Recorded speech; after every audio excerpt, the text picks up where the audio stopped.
Hey, 360 electricians, welcome back to the 360 Electrician podcast. In today's episode, you are going to learn everything you need to know, or at least I hope so, about service and starting a service division by the one person that if you ask me who you need to go to learn this, he preaches it, he teaches it, he sold it, he is in it every day. This guest right now that I'm going to pop up, I've been wanting to get onto the program for well over a year, but you can understand why it took a year because this guy is busy helping you and I level up as electrical contractors. The one and only Sean Samson from Sean Samson Training. Sean, great to finally have you on the channel, my friend.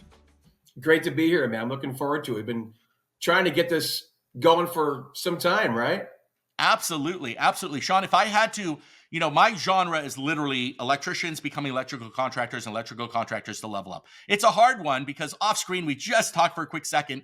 We only have an audience really of about 70 to 80,000 electrical contractors in the country. Yeah. And so you and I are really in the same niche, but yet we're totally on different sides of it. And your side being someone that teaches service and sales it just goes hand in hand with my channel and my subscribers because for like a year, I've been wanting to get you on this channel because I myself and my two brick and mortars need that information you've got locked up in in your head. So I really appreciate you being here. But listen, to kick it off, there's no better way than you to introduce yourself and what you do and why you're on this show, how long you've been in the trade. Can you let the audience know about that? Sure, man. I don't know how many of your folks know who I am, but I am the founder of Sean Samson Training. How I got to the point I'm at today, man, is I was very much just like a lot of your listeners out there who started out working for an electrical contractor, a NECA contractor here in Cleveland. And my job when I got hired in 2003 was to sell multi-year service agreements, electrical preventative maintenance service agreements. And I crushed it.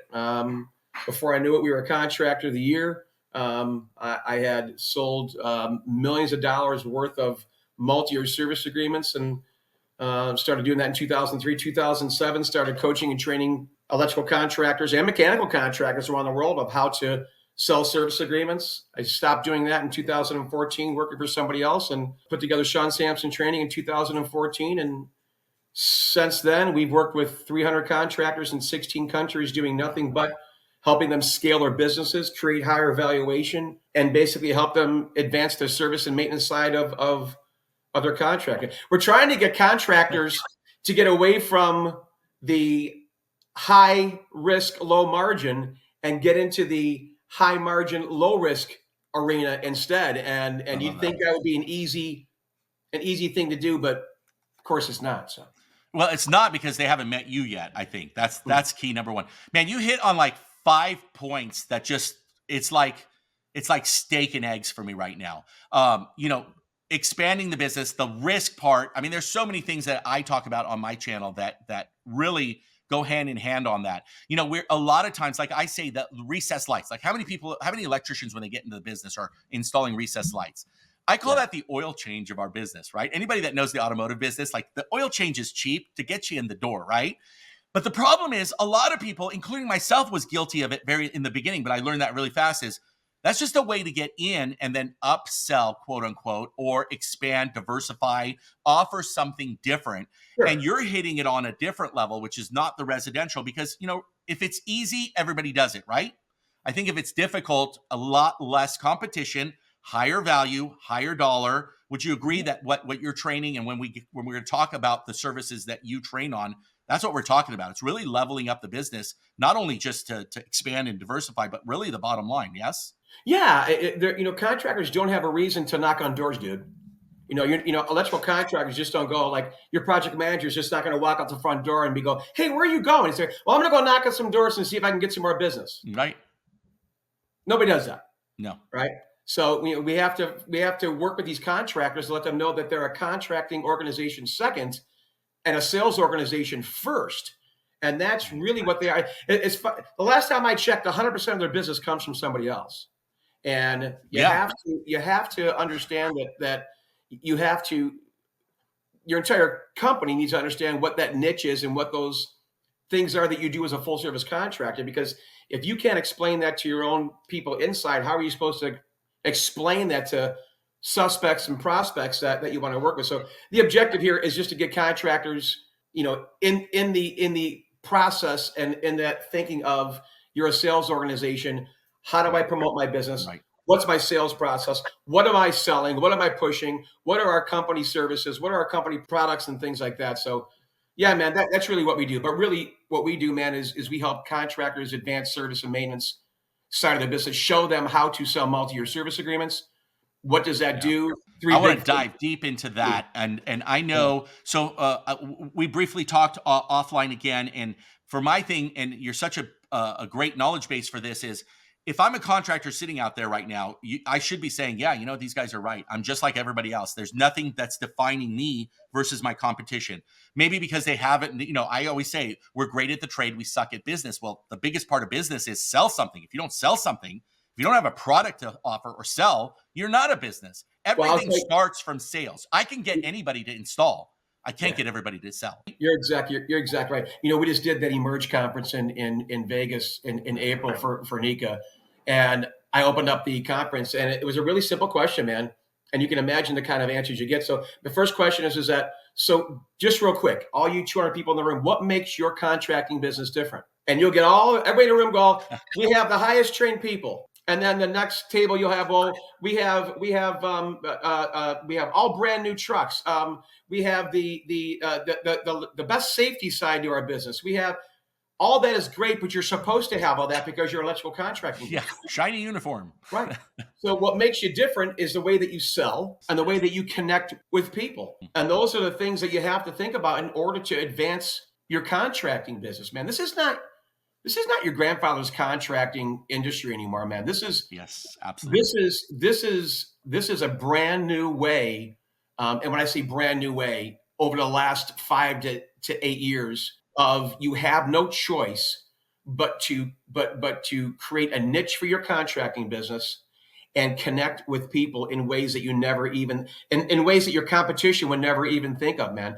No. Otherwise, you're going to fall into the bucket of what everybody else is doing. And then that's where everything becomes a price conversation. If I think you're just like everybody else, give me the best price. It's exactly it, man. Yeah.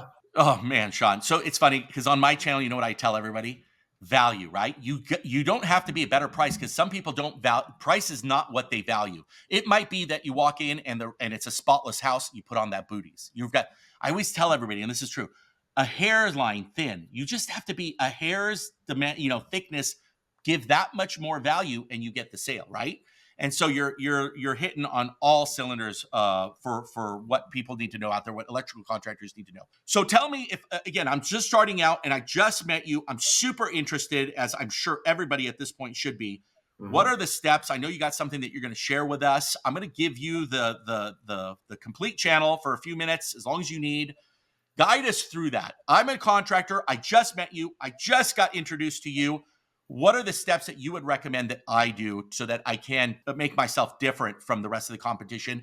And again, maybe we'll hit later afterwards on some of the ways we're going to get into it, maybe what the investments are, and really what this is going to do for an electrical contracting business. Mm-hmm. And like you said, any service type business, correct? I think that what you're asking me is, why do contractors want to move in the service and maintenance arena? And the reason is for what we call the 3 pillars to higher valuation, Jeff. And the reason why contractors are interested, and the reason why our clients are even working with us, is really these 3 reasons. 1, contractors want predictable recurring revenue.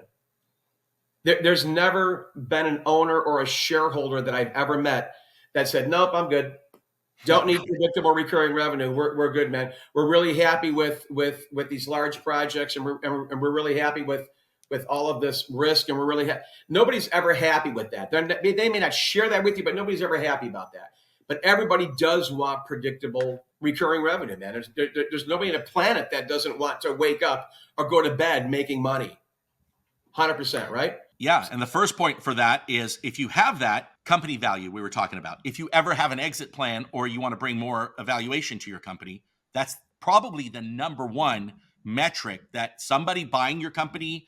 Listen, I get calls by venture capitalists that want to buy trade companies right now. And that's absolutely super important. You're 100% correct on that. Less than 25% of electrical contractors aren't worth anything. And the reason is because what am I buying as a buyer? Yeah. The- what's the- Inventory, who cares? You can get inventory anywhere. That's A truck exactly it, that's man. 10 years old, your employees are never going to be, 100% guaranteed. They Exactly can it. walk away. So I you're right. can't It's that buy. service contract. Yeah, I can't buy reoccurring revenue. I have to buy recurring revenue. Recurring revenue is predictable revenue that happens every single year because it's situated within contracts. Right. Reoccurring revenue happens every single year, but it doesn't happen from a perspective of particular dollar amounts. I could work with you. You might be Frito-Lay. I could work with you at Frito-Lay and did $25,000 with you last year. Yeah, I might do $75,000 with you this year because you're having a bad year. But guess what? 2 years prior, you guys had a real crappy year, and I did about $5,000 with you. So that's reoccurring. And owners and people that want to buy companies don't want that. They want predictable recurring revenue. So they want predictable recurring revenue. They want the multi-year service agreements that come from that. And they want the increased projects, the increased negotiated projects that come from the hustle of selling multi-year service agreements. Because you're going to be the go-to guy. That's exactly it, man. Remember, service agreements are only there to get you indoors. You're making money with service agreements, and it's high margin, and there's a sales process with that. But you want to do at least a 3-to-1 pull through for every maintenance dollar that you're selling. So if I'm selling $100,000 a year, as an example, in service agreements, I want to be pulling in $300,000 in repairs and or pull through, and that means more lighting retrofits, panel replacements, infrared windows, surge protection opportunities, all those things that come from just because I sold you a $5,000 service agreement. Now I'm going to get $15,000 in return because of my process. Does that make sense? Absolutely. I mean, think of all the EVs that are coming into the market, forklifts, trucks, anything. You got a service contract with Frito-Lay, like you said, or an Amazon facility, or a service. All of a sudden, their forklifts are going from propane to electric. I mean, it's endless. It's 100% endless. Yeah. So how do we do that? What would be the next step? Because I think people out there are kind of like, now their heart starts beating because they're like, I love it, I know it, but now their heart starts beating because it's putting, the wheels to the pavement or whatever the case may be. So how does that process work? And again, I'm going to pop up the website because I need everybody, whether you're watching this on YouTube or you're listening to the podcast, www.Sean, SEAN, Samson, SAMSON Training, TRAINING.com. I know they're going to get a ton of information there, but you guys got the man on the show right now, so listen up. I forget what your question even was. You did such a good job of promoting me. Yeah, so the question is, again, now we're all excited about it. My heart's racing. I'm ready to jump in. What do I need to do? What's my next step now that we understand? I mean, literally in that 5 minutes, everybody here understands the power of the service contract, but how do we do it? What would be the next best practices? I'm assuming you have the training, the course, how to present it, how to sell it. So let us know about that. Yeah, I think the thing that you have to think about is that what goes into selling my company as a full service contractor. Obviously, those things would be, I have to have a sales process. I have to have a step-by-step sales process to meet with new suspects and new prospects. I have to understand question-based selling. I have to understand that in order for me to sell my contracting organization, I have to know what my contracting organization does. Mm-hmm. I have to know what the differentiators are between me and the guy down the street. I have to know what our niche is. I have to know how long we've been in business. I have to know what our competency levels are for our testing technicians and for our regular service technicians, things like that. So it's putting together those systems and processes to where I can walk into somebody's office, whether it's a data center, whether it's a healthcare facility, manufacturing, sit down and have an open-ended conversation with that facility manager or with that director of engineering and go, hey, man, thanks for seeing me today. Really appreciate it. I want to tell you a little bit about Sean Samson and my electrical contracting business. I want to find out more about you and your data center. And in order for us to do that, I'm going to be asking you a couple of questions here so I get an idea of the history of your building, history of maintenance, how you guys are funding maintenance right now, how you guys are working projects, how you guys have you underfunded maintenance? What do you guys spend a year in utility costs? What do you guys spend a year just in, it's nothing but question-based selling. And I think that the electrical contracting business is scared of that. They're scared to look at themselves as salespeople. Right. And to be honest with you, it's the exact opposite of that, man. customers are looking to be your preferred source. The customers don't want to have 2 and 3 different types of vendors, dude. Right. That's a pain in the ass for Yep. customers. Yep. Customers Relationships. want one sole source provider, and they may be working with you, but they're working with you maybe on a couple of things. Then they're working with another contractor to do a couple of other things, and then they're doing this contractor here for de-energized work and this contractor here for oil sampling. Contractors don't understand that they're losing money because they don't have these systems and these processes built in from a connection perspective. Yeah. And that's really and understanding your standards, understanding what 70E is, understanding Absolutely. what 70B is. How do I leverage those standards and create multi-year service agreements from those standards? I was in a class a couple years ago. Owner is in the class, and this is a true story. Mm-hmm. We're maybe 25 minutes into the class. This is a 70E class. Raises his hand. And he goes, just want to let you know, I've never heard of 70E. Yeah. Unbelievable. So what are you doing, Mr. Owner and Mr. Contractor?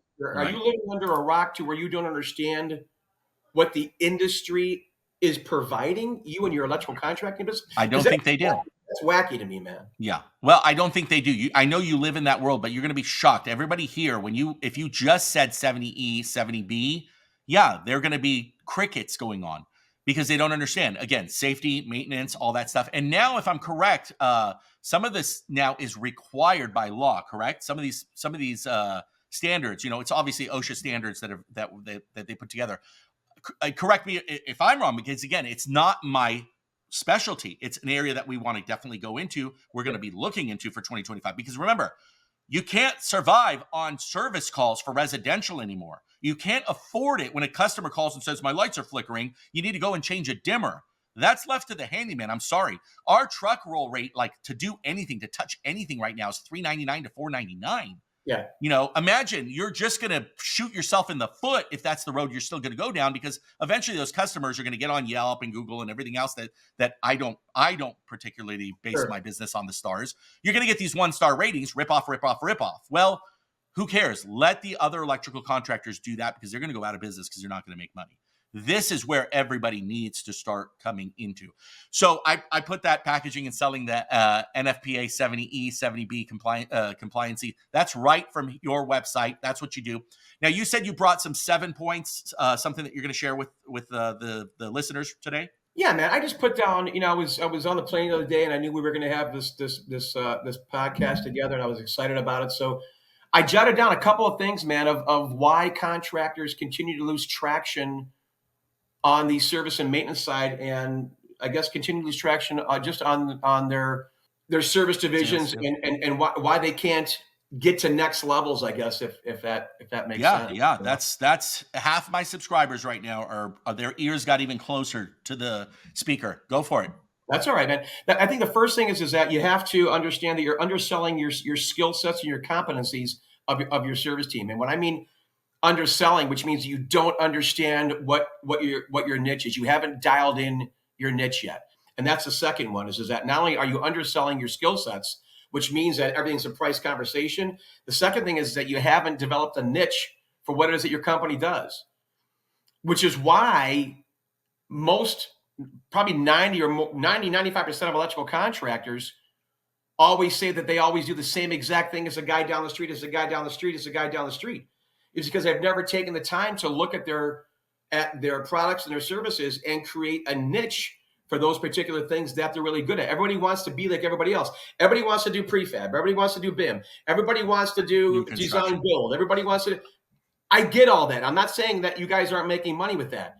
The problem is that if you're going to be like everybody else, yet what the differentiator has to be the niche in between all that. So what is your niche as an electrical contractor? You got to take time to figure that out, man. Otherwise, you're going to be losing dough. Yeah, it's on social media. I hear it a lot because I'm in the social media world. Riches are in the niches, right? I always say everything you're doing like everybody else, it keeps the door open. The riches come in the niches, where now you get these contracts that are a multiplier. I call them a multiplier. If you're already meeting payroll, rent, and all your bills, and now you have these service contracts that are over and above, it's the gravy.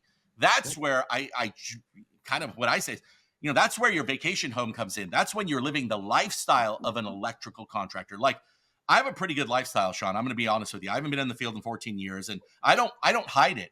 I've systematically, like you said, designed it and got into different areas so that we can live a lifestyle, not just be an employee for my own company. Absolutely. And I think this gives you that opportunity to do that. Yeah. So yeah, number two, like you said, is niches. I mean, keep coming. Yeah. I mean, this is just, like I said, manna from heaven. The third thing is that you're still thinking like a transactional business. If you're going to perform service calls, what happens after the service call? You can't just go out and fix Mr. Smith's switchgear at 2 o'clock in the morning for his manufacturing facility, send him an invoice and split. You're still thinking like that as just an overall transaction. There has to be those processes, those built-in processes on the back end of, once I service that call, who gets it after that inside my organization? Who gets to go out to see Jeff now that I've solved the problem for him? How do I sell Jeff a multi-year service agreement? How do I explain to Jeff that we're different than the guys down the street? What's our niche? What's our competency levels of our technical team, of our service teams, right? So there's no baton handoff. Everything's just transactional. I get to bill you. Fantastic. Jeff called me at 2 o'clock in the morning. Now it's time and a half, double time. I've made a couple of bucks, and now I'm happy. I'm going to go on to the next service call. That's why I said, when you and I were talking about, if you say I'm doing $1 million, $2 million a year in service, don't get excited about that. Because if you have no multi-year service agreements that you've sold for your $1 or $2 million, I got to tell you, I'm not excited about your $1 or $2 million. I hate to give you the bad news. Yeah, I would 100% agree with you. And it's a reality check for all of us right now that are listening, because we think we're doing great when we do $1 million in service. We're on top of the world. Next year, a recession hits, like we said. Next year, something happens. And you don't have that residual, that predictable residual. Any investor would tell you, it's just like investing, right? You want predictable investment so that you can, when you retire, you got to last X amount of years with your money. I think this is the same thing. Incredible. Yeah, I think, 4 is, whether it's your service customers, your regular customers, they don't understand what it is that you do as a full service contractor, which is the most craziest thing if you think about it. Because again, we as contractors don't fully understand unless we get this training. Well, look if you were an owner and you got all of your employees, you got 50 employees in a room, and I went, all right, man, real quick, what do we do? What do you think? What kind of answers do you think you'd get? Install wiring and ridiculous answers, not business related, sales related, longevity related answers. So if your current people at your own business don't understand what it is that you do, or can't articulate what it is that you do, how do you expect customers to look at you as a preferred source? I mean, it's kind of silly, don't you think? Absolutely. I just had an epiphany moment. When I teach my contracting course for paperwork, I often contractors laugh because they go, "We're a contractor without a contract," right? Because they don't have a contract. They write it on a napkin. You just hit it where everybody listening right now, if you're an electrical contractor and you have employees, on your next toolbox meeting, at a toolgate meeting, whatever you call it, at your next shop meeting, I don't care what, you ask that question, because that's super important to gauge what's in their mind. Because the reality is, I don't think it's you, the boss that's listening right now, if it's not in your mind. Me, that I'm on top of my game, Sean, I think. I'm the electrical contractor channel. I teach it. I'm being fed right now so much knowledge and so much information that's exciting me, because again, you think you're at the top or you think you're doing it right, and all of a sudden Sean Samson smacks you in the face and you get a reality check. I'm loving it. You got to give us more. This is a big one, that 95% of the company is siloed and works as independent contractors. Individuals. Yeah, that's exactly it, man. Project managers are working siloed. They look at themselves as individual parts of the company, or individual contractors. These are my customers. Don't talk to my customers. I've been dealing with these 5 customers for the last 30 years. I don't want you guys to screw it up for me. So that's I mean, 95% of contractors are heavily siloed, and those individual departments look at themselves as independent types of contractors or independent types of departments, and don't look at the company as a whole. And that's a big deal, dude. That's dangerous. Yeah, that's very dangerous for an owner. Yeah, well, and look at shareholders and owners, and it's not a secret. Shareholders and owners are letting that happen, and they have to.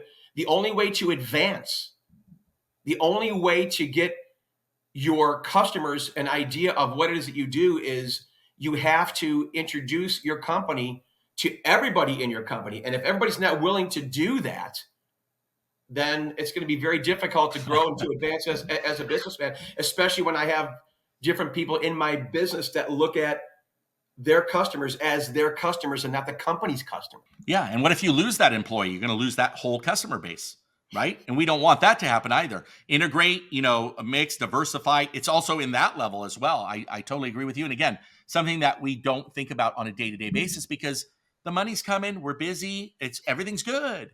But yet we're building all that on sand, right? We're not building it on a firm foundation where you got a disgruntled employee who, is like this with 5 general contractors. He goes and moves to your competition. What are you going to do?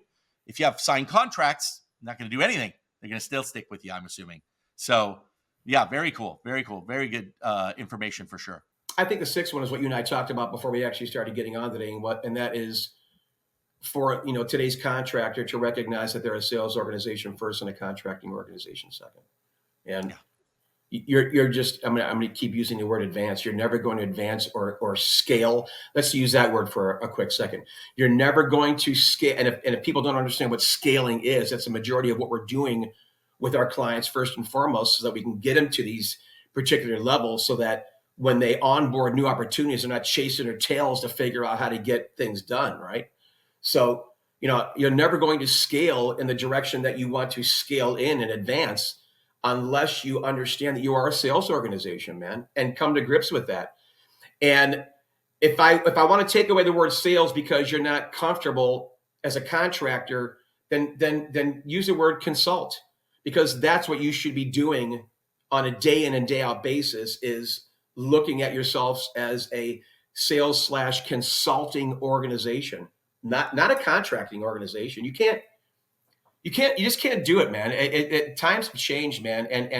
And people's attitudes, people's, the information that people have before you even get to their office or before you even call them up in regards to giving them a price or looking at X, Y, and Z, they're far more advanced today than they ever have been, simply because I can punch all this stuff into Google and getting an idea of what price is, who manufacturers are, asset times when it comes to assets getting delivered, and wait times, things like that.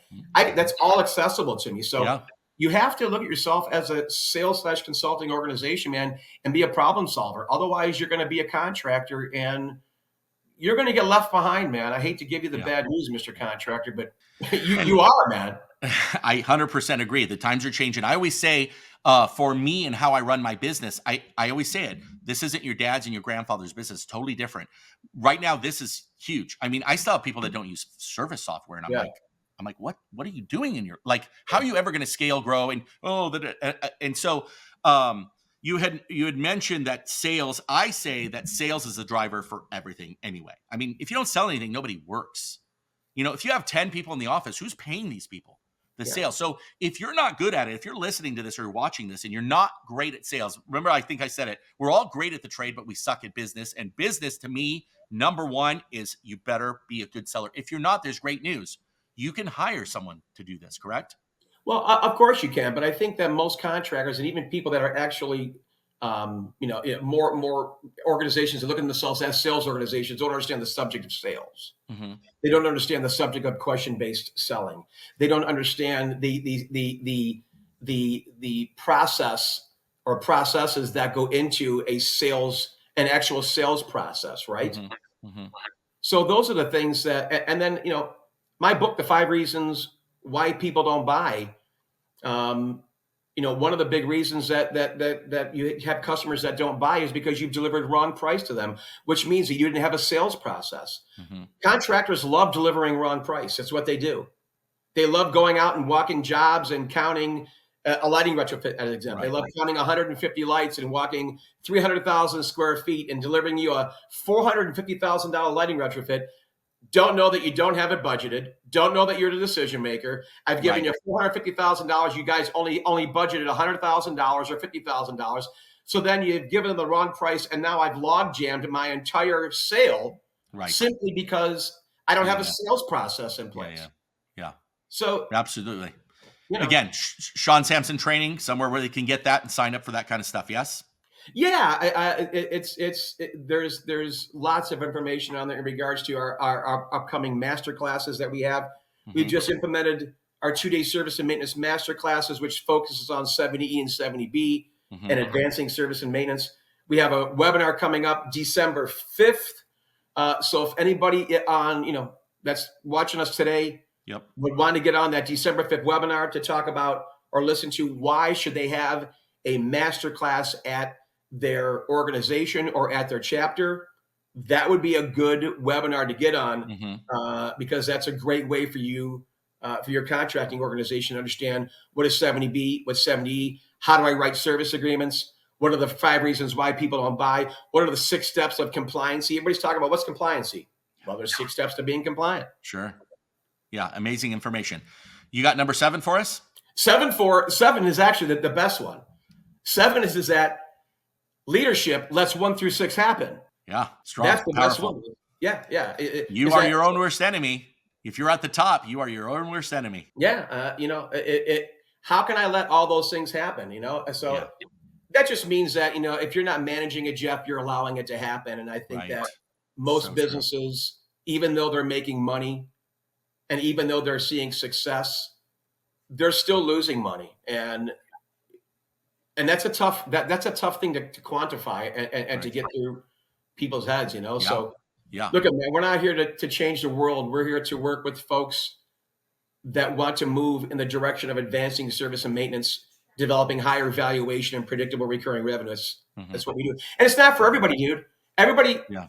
there's people out there like, you know what, Sean, we're happy with what we're doing. And there's other contractors out there that are like, you know what, we're tired of getting smashed up with everybody else out there, man. How do we diversify? Yeah.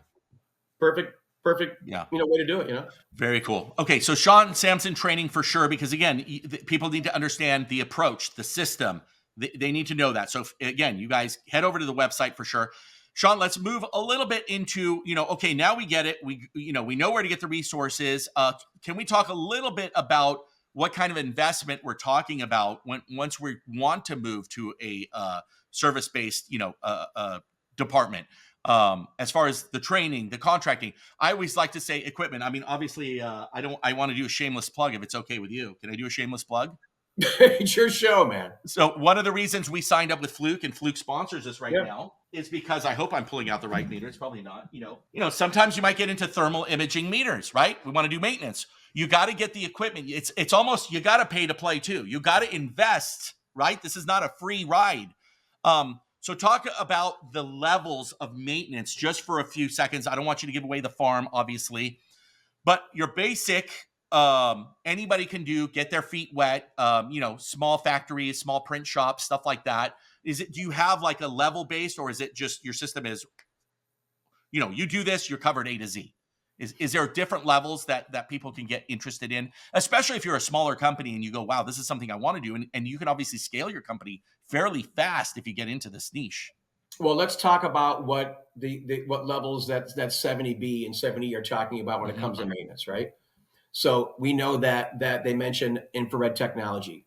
They mention multimeters. They mention that I cannot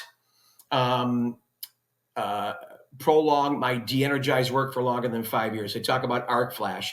They talk about visual and mechanical inspections. They talk about how do you track and trend maintenance from year to year? What's the customer doing in order to track and trend maintenance? So to get into this arena, it is costly, right? My infrared camera has to be at least a 320 by 640, right? So, I can't just go out and buy a thermal image camera that is a little scoot and shoot camera, right? I have to be using ultrasonic technology. I have to be using probably a UE Pro, probably 10,000 or 15,000. So look, man, technology is a lot of money, man.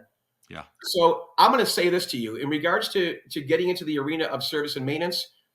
There is a good deal of technology that obviously you'd have to purchase to get into anything. If I want to buy a freaking Pizza Hut, I know I got to buy ovens, I got to buy pans, and I got to buy aprons.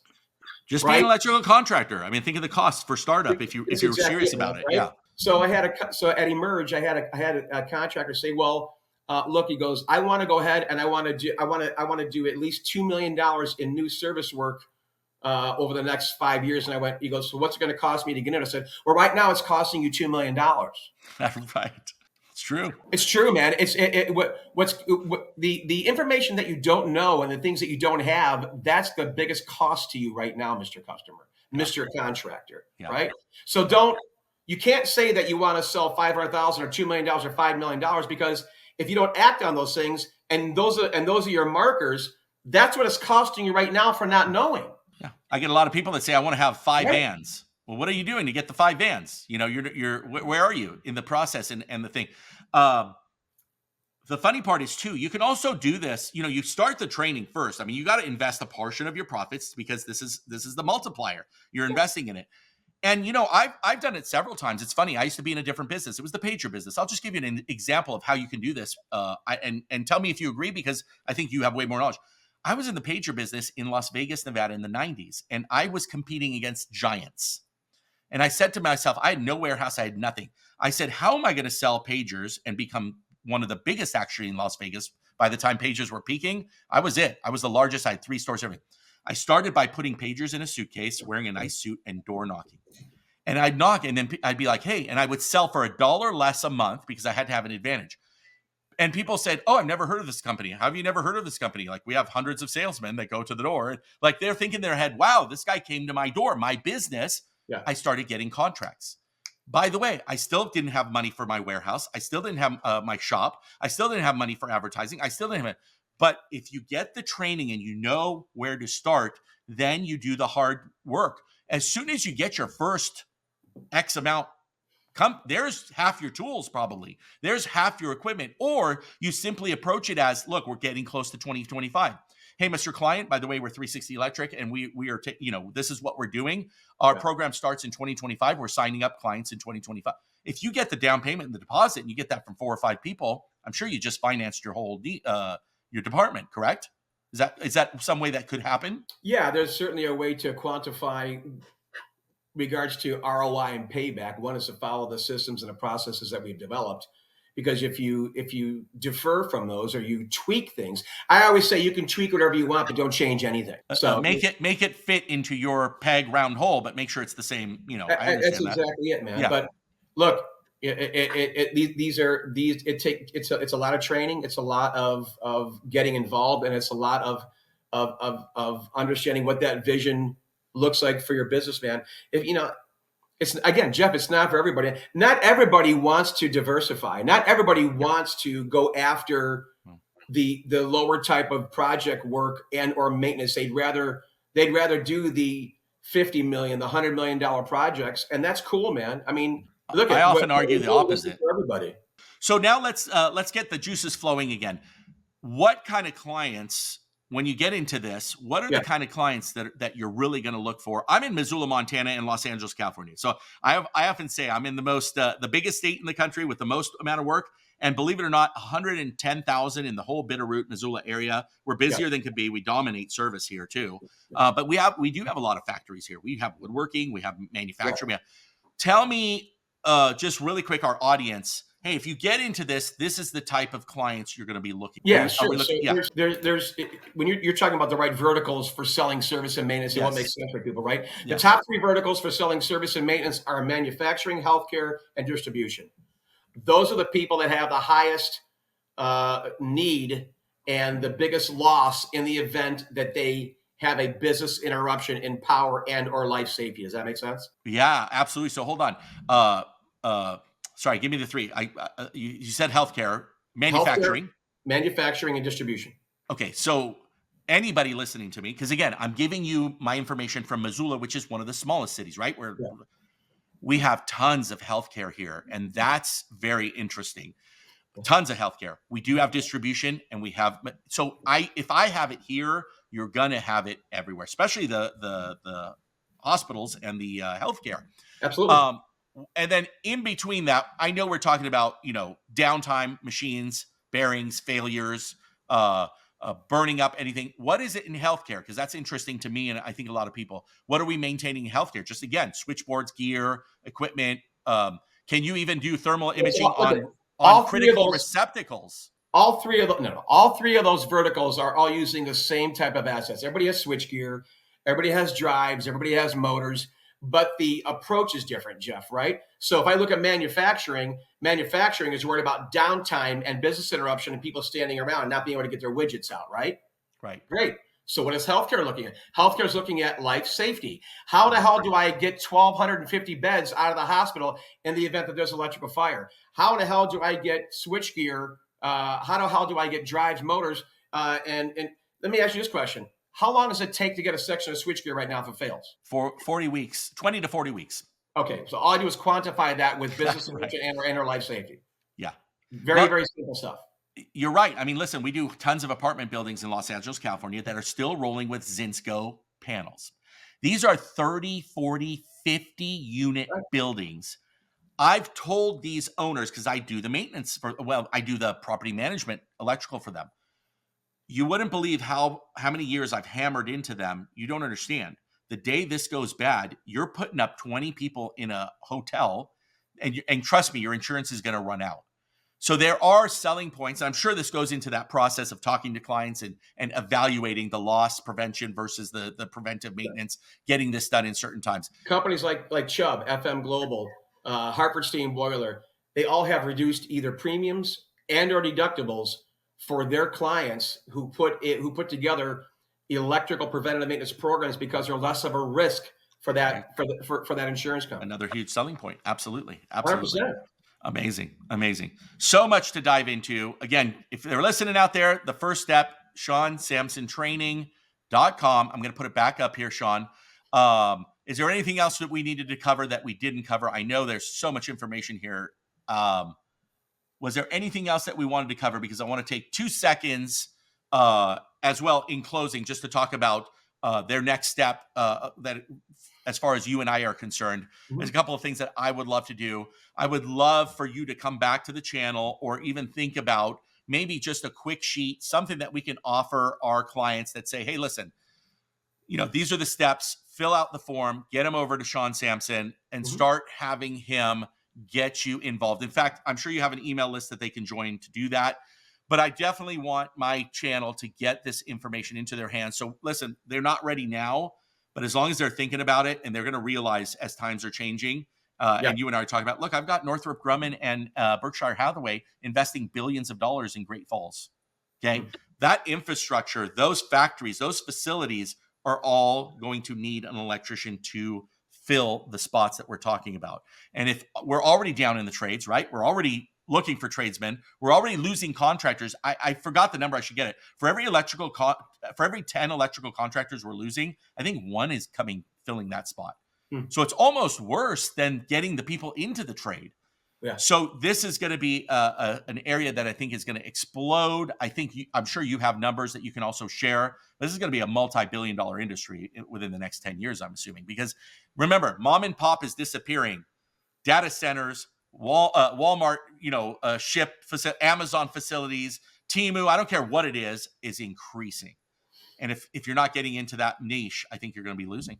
Well, look, you have a serious aging infrastructure, dude.